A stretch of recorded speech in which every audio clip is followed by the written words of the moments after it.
Jackson, you're the owner, and therefore you're the boss, so I want to ask you the question rather than Steve or Calvin. Will Rachel Alexander come back in 3 weeks for the Belmont Stakes? We'll look at that.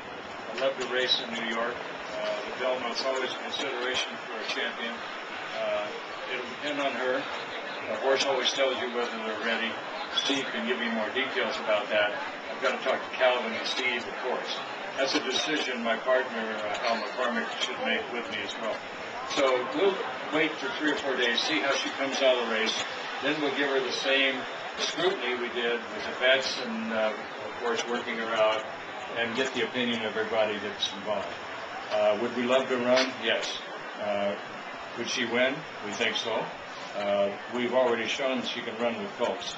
It's a question now of her best interest. It's always a fourth first.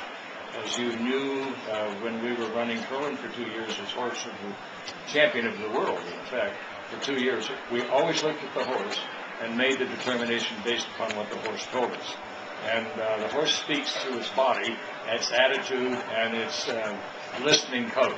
And in the works, they define themselves. And she was ready last Sunday, and all we had to do is make sure that she stayed ready through the next week or so. Okay, and Steve Asmussen, it sounds like you'll be a very key figure in these next week to 10 days in determining the answer to what Jess Jackson just posed. First of all, I have a feeling we have 3 future horsemen standing alongside you. Would you do us the favor of introducing them to us? Oldest, Keith, Darren, and Eric. So, Eric, Darren, and Keith. Eric, Keith, and Darren, left to right. Thank you. Steve, congratulations on a job well done. You obviously made no mistakes in the last 2 weeks. Your horse, A, was floated out pretty wide into that first turn, and she took the lead a little earlier than she had even against filly competition. Were you concerned at all during the race about how the race was unfolding? Concerned, yes. Calvin put it in his hands. She has the ultimate pace dinner. Philly kind of broke a little bit to the right early, a bit of a concern, put herself in a good position. Concerned the second quarter I thought was a little quick. She stayed on well. I think that the 3 things that I want to cover is, Rachel Alexander's good enough to win the Preakness, and she proved that. Hal Wiggins and his staff did an unbelievable job to have her in this sort of shape mentally and physically. And I can't say enough for Jess stepping up. Everybody talking about what they thought she was capable of. For him to step up and put her in this position, can't say enough about that, and it definitely took some guts to do so. And Steve, as a very skilled horseman, what are you going to be looking for over the next week or so to determine the answer to Jess's question about whether she's ready for another big test in 3 weeks? Immediately right now, it doesn't feel the same as it did before. She had something to prove, a lot of questions. I felt that she proved it emphatically. As you mentioned, the race didn't unfold exactly as we had expected it to, and she was still good enough to win a Classic. I think she's a true champion, a tremendous talent, and she'll be treated with the respect that deserves. Calvin Burrell, congratulations. A major celebrity, not just in racing now, but in sports. Are you pleased, given all that's happened in the last 2 weeks, and obviously as a rider, you're focused on your horse winning. After the fact, are you pleased that the horse who ran a good second to you was Mind That Bird? Yes, sir.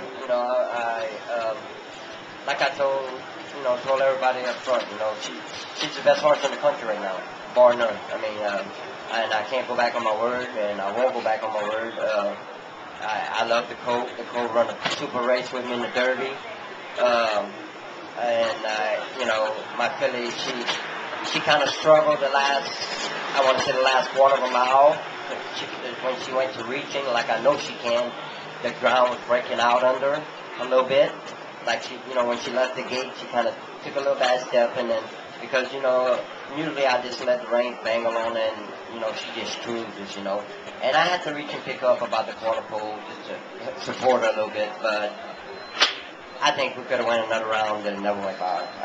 She got so much determination. When you're going to hook this filly in the eyes, it's unbelievable.